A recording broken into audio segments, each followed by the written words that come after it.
my YouTube channel. In case you're new here, I am Lebu, also known as Lebu Fitness. If you haven't subscribed to my channel, please subscribe, hit the notification bell so that you don't miss any of my videos. If you know anyone that can relate to my content or that will consume my content, just tag them, share my video links with them. I'd really appreciate that, guys.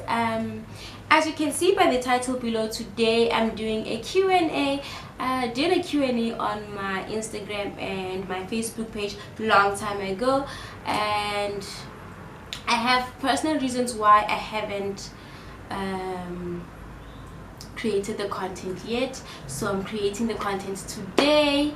Finally, I'm going to answer all your questions. It was fitness related questions. Some of you asked personal questions, but yeah, today I'm just gonna focus on fitness related questions, and then I'll do a separate video for personal questions. But for now, I'm doing a fitness related questionnaire or Q&A. Yeah. Yeah, so guys, as you know, I haven't been on YouTube for the longest time. I am back now and I'm ready to create the content that you guys have been waiting for. So you just didn't subscribe for Mahal and J. I'm going to be creating content full time now. I'll try to at least post once a week, and yeah, without wasting any more time, let's get straight into the video. Okay guys, so the first question is, why did you choose to become a health and wellness coach? So the reason I chose to become a health and wellness coach is because my whole life I've always been an active person, I've always been a sporty person. So as I grew older, I realized that people actually neglect their mental health and only focus on body goals or just participation in sports, and they neglect their mental health. So being a health and wellness coach also includes understanding mental health, mental illnesses, and just appreciating yourself. It's also not just about people but also myself. I got to understand a lot of things when it comes to fitness and health. The nutrition part, I got to understand more about the nutrition part, and yeah, I want people to understand that fitness should be a good thing. It should be, fitness and well-being should be a good thing. It shouldn't be feeling like a punishment or anything like that. So if you are starting a fitness journey, just make sure that it's sustainable. And for the fitness journey to be sustainable, you don't have to just focus on your body goals. Focus on your well-being as well, your nutrition. Take it slowly, don't compare yourself with anyone. And yeah, that's the reason I became a health and wellness coach. Even though my content on Instagram, it's more of wellness, well-being, healthy living, and yeah, it's not necessarily about body goals, because if you focus on body goals, it's not going to be sustainable. Trust me guys, I know. So yeah, if you're not following me on Instagram, there's a link below on the description box, and yeah, you can click there and yeah, you can have a look. Let's go to the next question. So the next question is it possible for someone to gain muscle mass by just doing home workouts? Yes, it is possible to gain muscle mass by just doing home workouts. You just need to understand the nutrition part.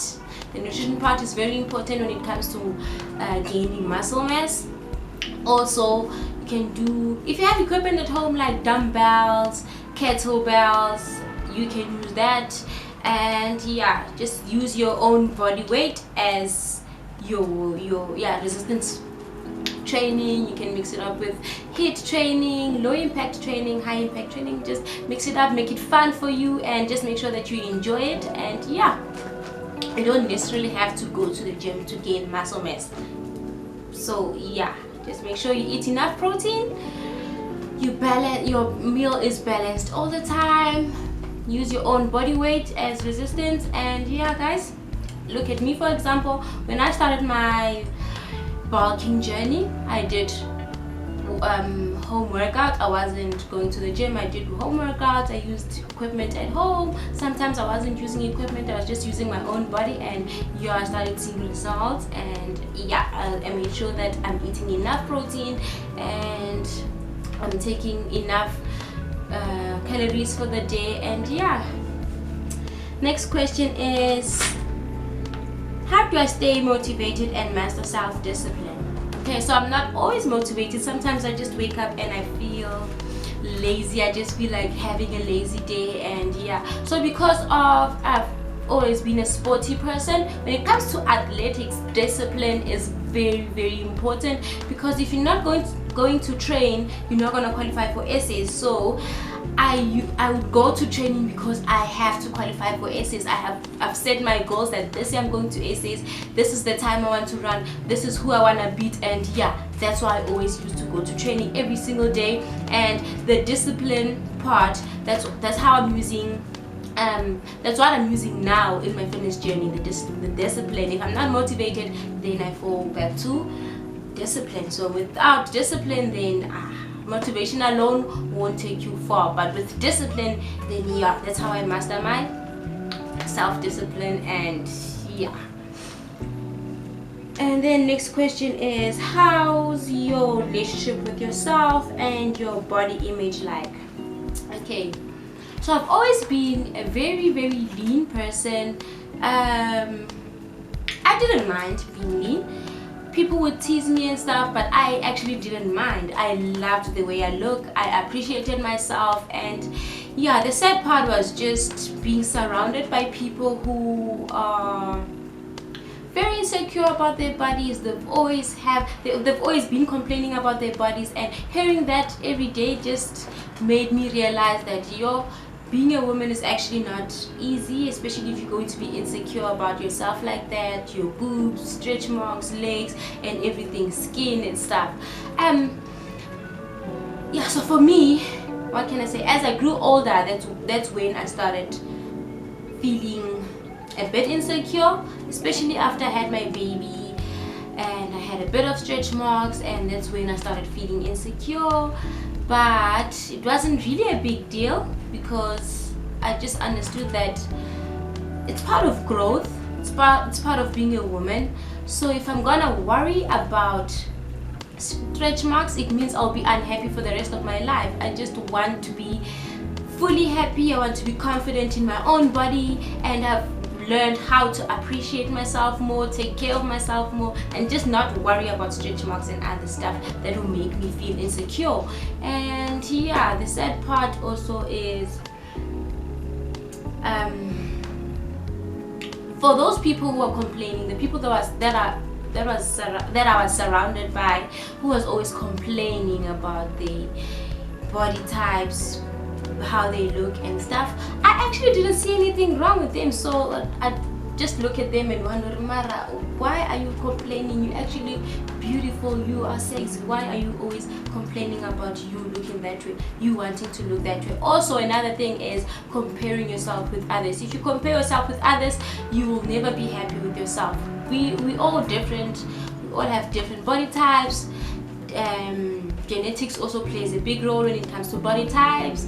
And yeah, so if we start a fitness journey together, it doesn't mean we're gonna receive the same result same time.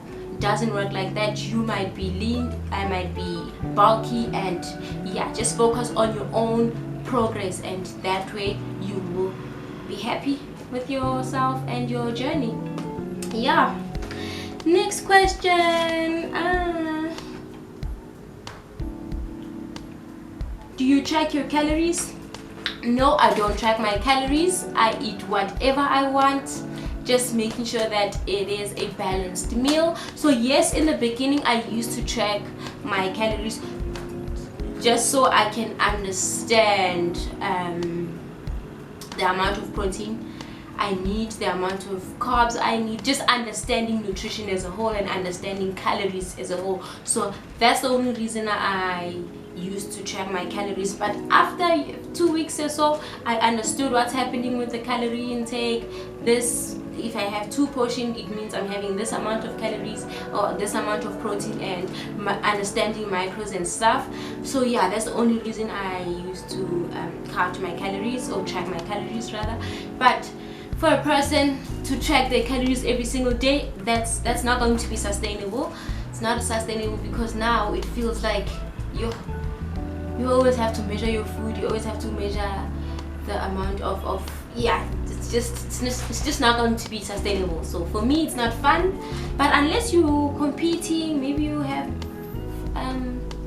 what's this 21-day challenge and stuff, maybe you can do the calorie, you can track your calories. Or maybe if you're doing a bodybuilding competition, there you have to track your calories. And yeah, but if you're not doing any of those stuff, then you don't have to track your calories. But if you want to do it just so you can understand your calories, your body type, and protein and nutrition as a whole, then you can start by tracking your calories. The app I used for tracking calories was MyFitnessPal. That was the app I used to track my calories, MyFitnessPal. And there's another one I just forgot, but I used to do MyFitnessPal, and yeah, it was really good. And yeah, I got to understand that 2 slices of brown bread equals to how many calories, how many carbohydrates and stuff. So yeah guys, it is really helpful if you really want to understand your macros and calories intake. So yeah, next question is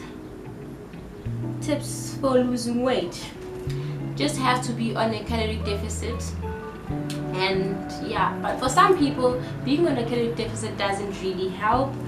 And for gaining weight, then you have to be on a surplus.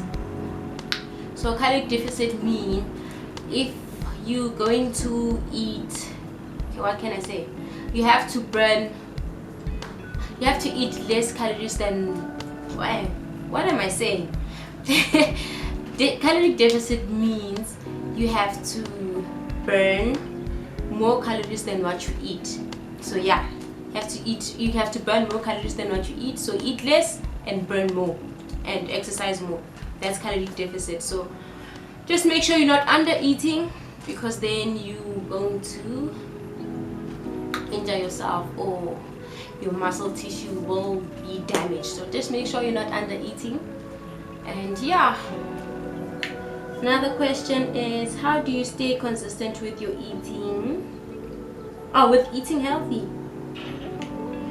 I just avoid eating out all the time, and with the groceries I buy, I make sure I buy healthy options. And yeah, just being disciplined with, and just maintaining a good relationship with food. And yeah, I've started by just building healthy relationship with food, making sure that I eat the right amount of food. I'm not overeating, I'm not under eating, and yeah, avoid eating out. And yeah, that's how I maintain my healthy eating. And then the next question is it possible to have a tiny waist while using a waist trainer or wearing a waist trainer every day? Hey, with waist trainers, guys, I get this question on my DMs as well, and I don't know how to answer it, but this is my own opinion, eh? So you have a waist trainer all the time, eh? You're not working out, you're just wearing a waist trainer to go to work, and then you take it off, you think you're gonna have a slimmer waist. No guys, it doesn't work like that. It's the same as wearing tight jeans. So when you're wearing your tight jeans the whole day, when you come back home, take it off, do you have thinner thighs? No, you don't. So same as waist trainers.